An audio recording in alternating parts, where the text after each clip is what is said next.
வணக்கம் நண்பர்களே, நான் உங்கள் நிஷாந்த். இப்போ போன வாட்டி ரிஃப்ரெஷ்மெண்ட்டோட ஆரம்பிச்சிருந்தோம். அதில் நிறைய பேர் சாண்ட்விச் சாப்பிட்ருப்பீங்கன்னு நம்புகிறேன். அதாவது வீடியோ பார்த்துருப்பீங்கன்னு நம்புகிறேன். இந்த வாட்டியும் இப்போ நீங்கள் ஒரு கல்யாண வீட்டு சாப்பாடு போனீங்கன்னா ஃபஸ்ட்டு எப்போவுமே இனிப்போட தான் தருவாங்க. ஸோ இந்த ரிஃப்ரெஷ்மெண்ட்டும் இனிப்போட தான் நாங்கள் ஆரம்பிக்கிறோம். எல்லாமே உங்களுக்கு தான். ஸோ இனிப்போட ஆரம்பிக்கிறதுனால பேன் கேக்கும் சாண்ட்விச் இருக்கும். அம்புடும் உங்களுக்கு தான். தீரம் முடிகிற வரைக்கும் நல்லபடியாக சாப்பிட்டு தீரம் நல்லபடியாக கவனிங்க. எனிவே வாங்க வீடியோக்குள்ளே போகலாம்.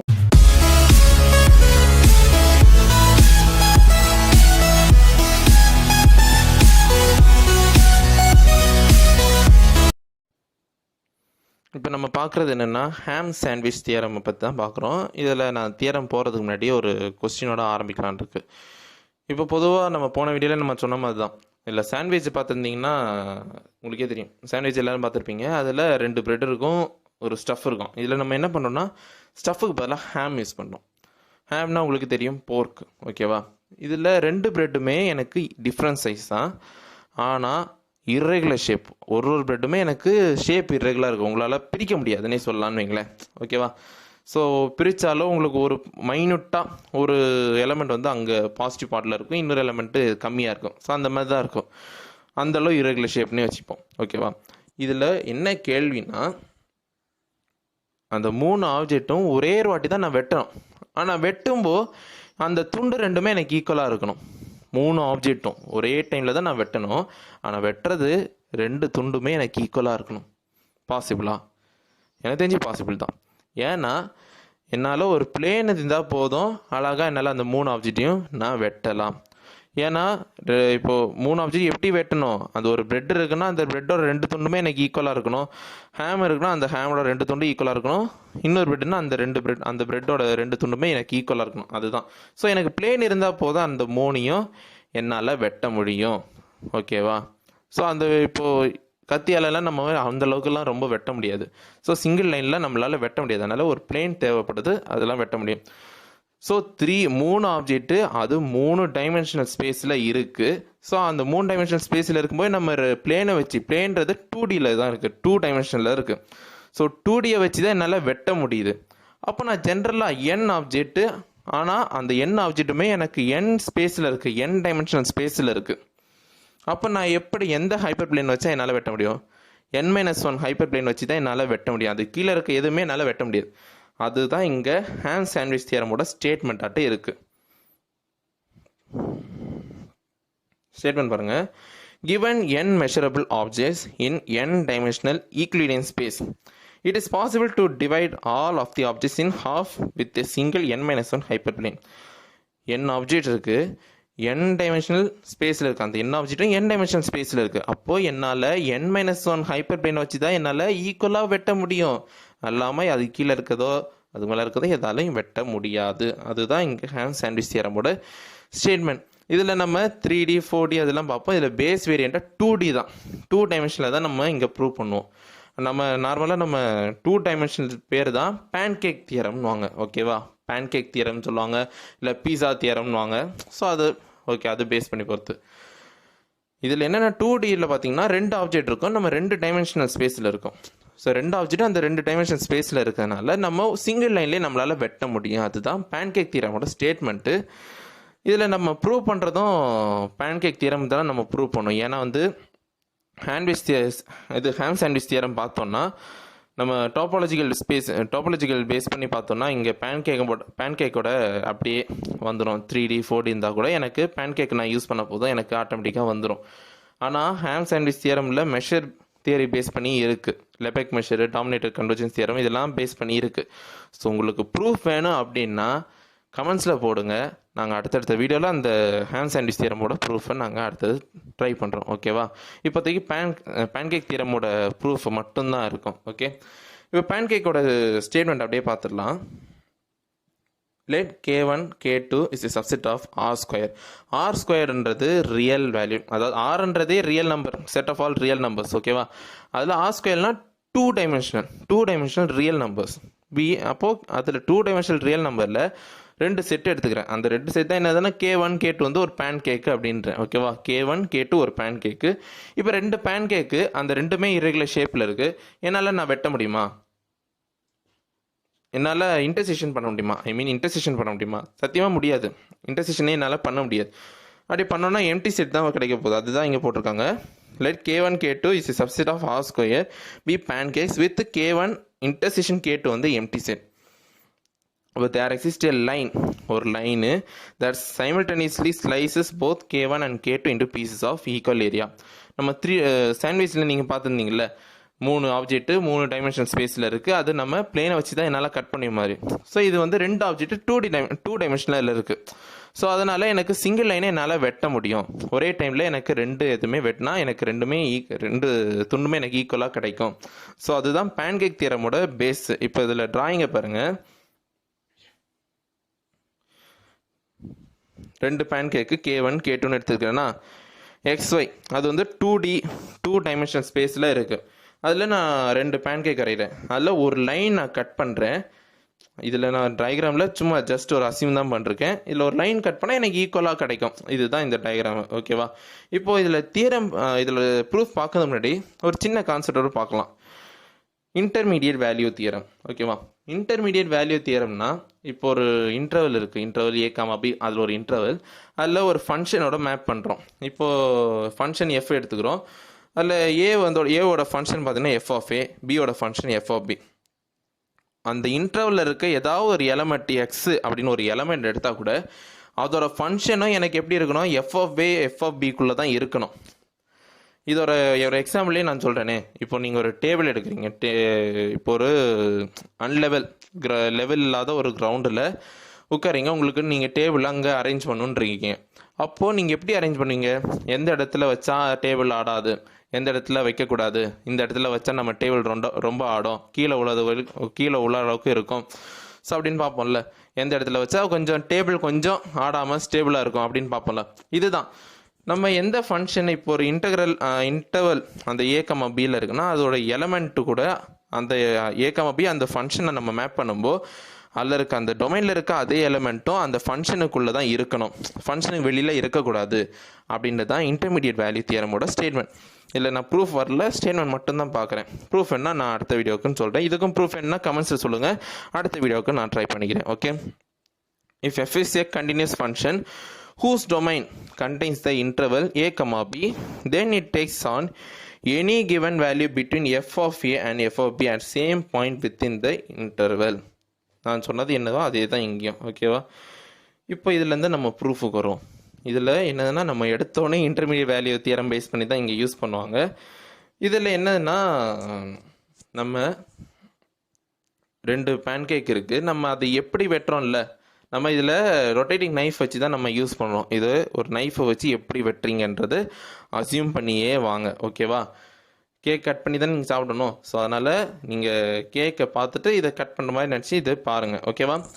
இதில் கட் பண்ணும்போது என்னென்னா நம்மளுக்கு எப்போவுமே ஃபஸ்ட்டு சென்ட்ராய்டு கண்டுபிடிங்க. ஃபஸ்ட்டு ஒரு கேக்குக்கு நீங்கள் சென்ட்ராய்டு கண்டுபிடிப்பீங்க. கண்டுபிடிச்சப்பறம் அந்த சென்ட்ராய்டுக்கு ஏற்றபடி நீங்கள் மூவ் பண்ணுவீங்க. மூவ் பண்ணிட்டு அடுத்து என்ன பண்ணுவீங்க? செகண்ட் கேக்குக்கு சென்ட்ராய்டு கண்டுபிடிக்கணும்ல. ஸோ மூவ் பண்ணி அது ஏதோ ஒரு இடத்துல பொசிஷனில் வைக்கிறீங்க. So centroid கண்டுபிடிச்சாச்சுன்ட்டு.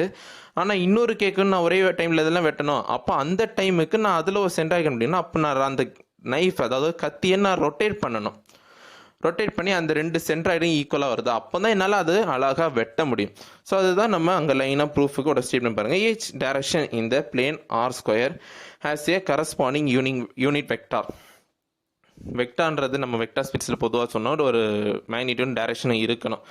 ஸோ நம்ம நைஃபை வச்சு நம்ம ரொட்டேட் பண்ணுறோம். அந்த பிளேனில் ரொட்டேட் பண்ணோன்னா ரொட்டேட் பண்ணுறது மூவ் பண்ணுறது எல்லாமே வெக்டார் மூலமாக தான் நம்ம பண்ண முடியும். ஸோ அப்போ என்ன பண்ணுன்னா ஈச் டைரக்ஷன் இந்த பிளேன் ஆர் ஸ்கொயர்ன்றது 2 dimensional real number as a corresponding unit vector which can be thought of as a point in the circle.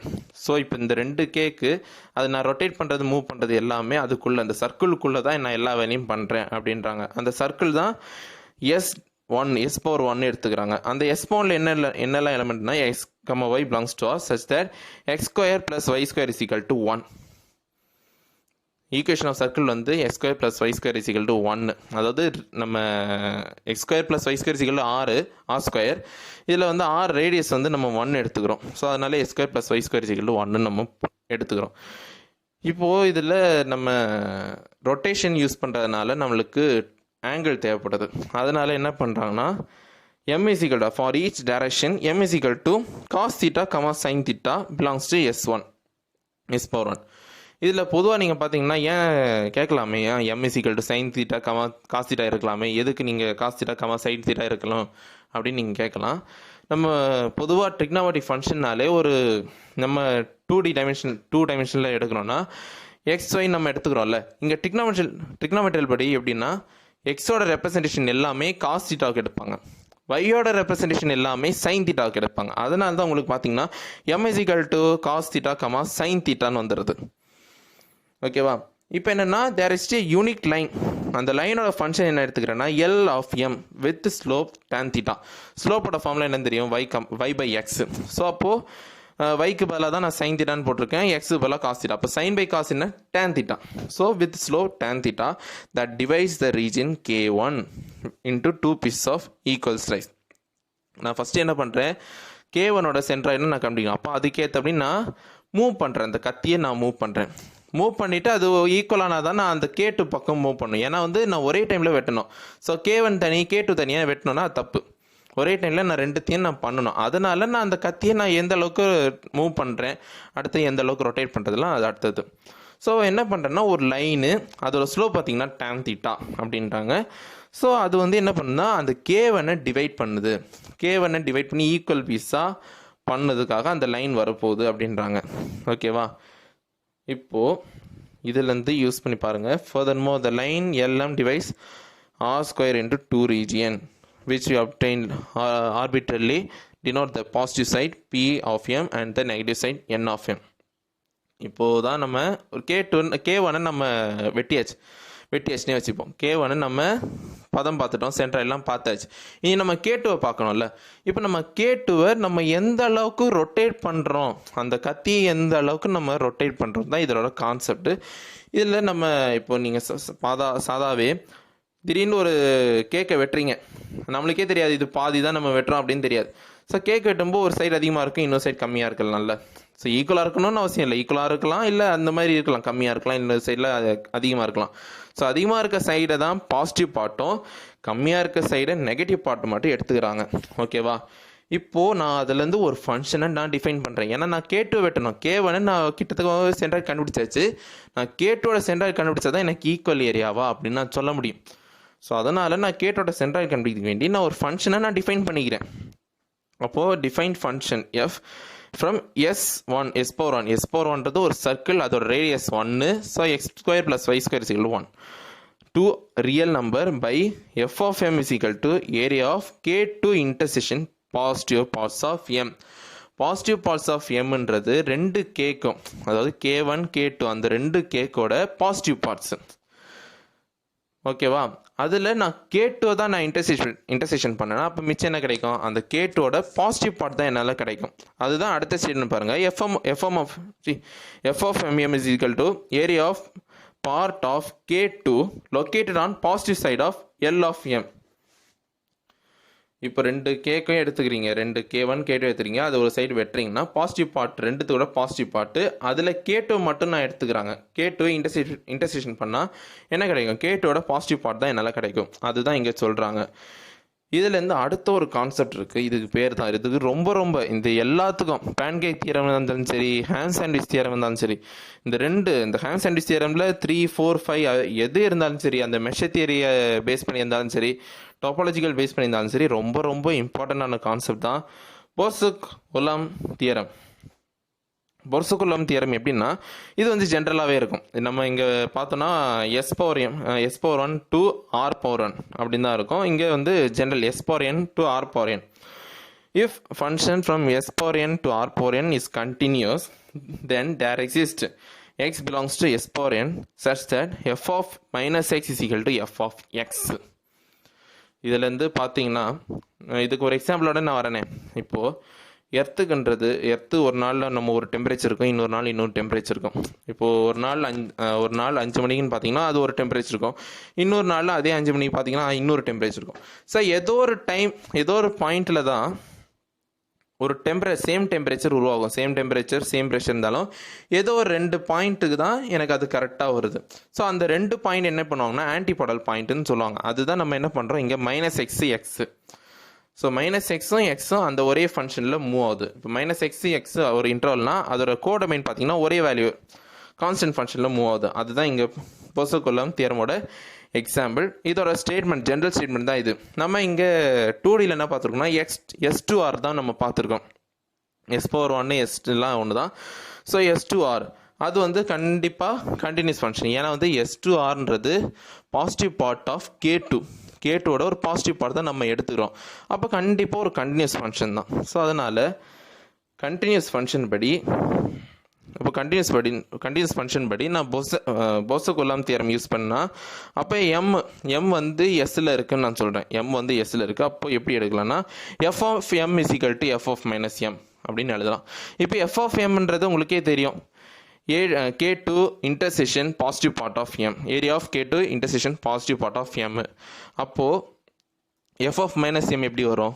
கண்டிப்பாக அந்த பாசிட்டிவ் பார்ட் பதிலாக நெகட்டிவ் பார்ட் இருக்கும். அதனால தான் area of K2 intersection negative part of M இருக்கும். Poso-Coulomb theorem படி f(m) = f(-m) நம்ம சொல்லிட்டோம்.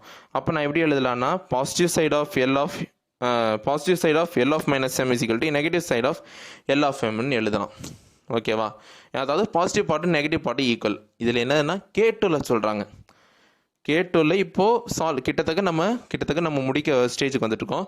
ஸோ இதில் பாசிட்டிவ் பார்ட்டும் நெகட்டிவ் பார்ட்டும் ஈக்குவல் ஆயிடுச்சு. K2 எனக்கு ஈக்குவல் அப்படின்னா ஆல்ரெடி நான் என்ன சொன்னேன், அந்த லைன் வந்து K1க்கு ஈக்குவலாக இருக்குது. K1 நான் வெட்டும்போ அந்த 2 ஈக்குவல் ஷேப்பு கிடச்சிது. ஆனால் இப்போ பாருங்கள் K2க்கு என்னால் ஈக்குவல் ஷேப்புக்கும் கிடைக்குது அப்படின்னாங்க. அப்போ என்னதுன்னா அந்த லைனு ஒரே டைமில் நான் K1 K1 K2 ஒரு பேன்கேக், அந்த 2 பேன்கேக்கையும் நான் வெட்டுறேன், சைமல்டேனியஸாக நான் வெட்டும்போது எனக்கு அந்த சைமல்டேனியஸாக ரெண்டும் துண்டும் ஈக்குவலாக கிடைக்குது, ஈக்குவல் ஏரியாவாக கிடைக்குது. ஸோ அந்த கத்தியை வச்சு நம்ம யூஸ் பண்ணுவோம். இங்கே லைனு பதில் நான் கத்தின்னு யூஸ் பண்ணுறேன். அப்போது நான் மூவ் பண்ணி ஒரு சென்ட்ராய்டு கண்டுபிடிக்கிறேன். அடுத்து இன்னொரு சென்ட்ராய்டு நான் பாயிண்ட் பண்ணால் அப்போ நம்ம எந்த இடத்துல ரொட்டேட் பண்ணால் இன்னொரு சென்ட்ராய்டு கிடைக்கும் அப்படின்றது தான் அதுதான் நம்ம பேஸ் பண்ணி தான் பாசிட்டிவ் நெகட்டிவ் பார்ட் யூஸ் பண்ணுறோம். போசோ-கூலம்ப் தியரம் யூஸ் பண்ணி தான் நம்ம இது 2 ஈக்குவல் அப்படின்னு சொல்லி கடைசியில் இந்த 2 சைமல்டேனியஸாக வெட்டுது அப்படின்றாங்க. இது வந்து டாப்பாலஜிக்கல் பேஸ், பேன்கேக்கோட டாப்பாலஜிக்கல் பேஸ் பண்ணி தான் யூஸ் பண்ணுறாங்க. பேன்கேக்கில் நம்ம மெஷர் தியரி பேஸ்லாம் கிடையாது. இதுக்கு ஹையர் வெர்ஷன் தான் நம்ம ஹாம் சாண்ட்விச் தியரம்னு நம்ம பார்க்குறோம். ஹாம் சாண்ட்விச் தியரமில் உங்களுக்கு மெஷர் தியரி பேஸ் பண்ணியோ இல்லை டாப்பாலஜிக்கல் பேஸ் பண்ணி அப்படி ஏதாவது ப்ரூஃப் வேணும்னா கமெண்ட்ஸில் சொல்லுங்கள். Poso-Coulomb theorem, intermediate value theorem அதுகளோட ப்ரூஃப்லாம் வேணும்னா கமெண்ட்ஸில் சொல்லுங்கள். அடுத்தடுத்த வீடியோவில் ட்ரை பண்ணுவோம். ஓகேவா? சரி, இதில் எதுக்குறா இந்த மாதிரி சாண்ட்விச் தியரம்லாம் சொல்லி கடுப்பேற்றுறீங்க அப்படின்னு கேட்கலாம். இந்த சாண்ட்விச் தியரமோட அப்ளிகேஷனை இப்போ தான் மெயினாக வரும். இதில் மெயின் அப்ளிகேஷன் என்ன கான்செப்ட்னா, இப்போ ஒரு planet 3D object 3 object 3 dimension space. அதனால் நம்ம 3 டைமென்ஷன் ஸ்பேஸில் சோலார் சிஸ்டம் வந்து ஒரு 3 டைமென்ஷன் ஸ்பேஸ் நம்ம எடுத்துக்கிறோம். அதில் ஒரு பிளானெட்டு, ஒரு மூணு, ஒரு விண்கல், ஏதாவது ஒரு பிளானெட்டு, ஒரு மூணு, ஒரு விண்கல். இந்த 3ம் சேர்த்து ஒரு பிளேன் வந்து பைசெக்ட் ஆகுது. இந்த 3ம் சேர்த்து சைமல்டேனியஸாக ஒரு பிளேன் பைசெக்ட் ஆகுது. அதனால தான் எந்த டிஸ்டர்பன்ஸாக இல்லாமல் அப்படி இருக்குது அப்படின்றது தான் இந்த ஹாம் சாண்ட்விச் தியரம் மூலமாட்டு இந்த யூனிவர்ஸுக்கு சொல்கிறாங்க.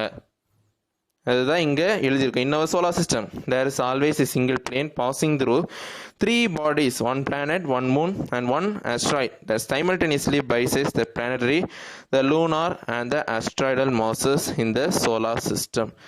அவ்வளோதான் இந்த வீடியோ. எல்லாரும் பேன் கேக்கு சாண்ட்விச்லாம் சாப்பிட்ருப்பீங்க நம்புகிறேன்.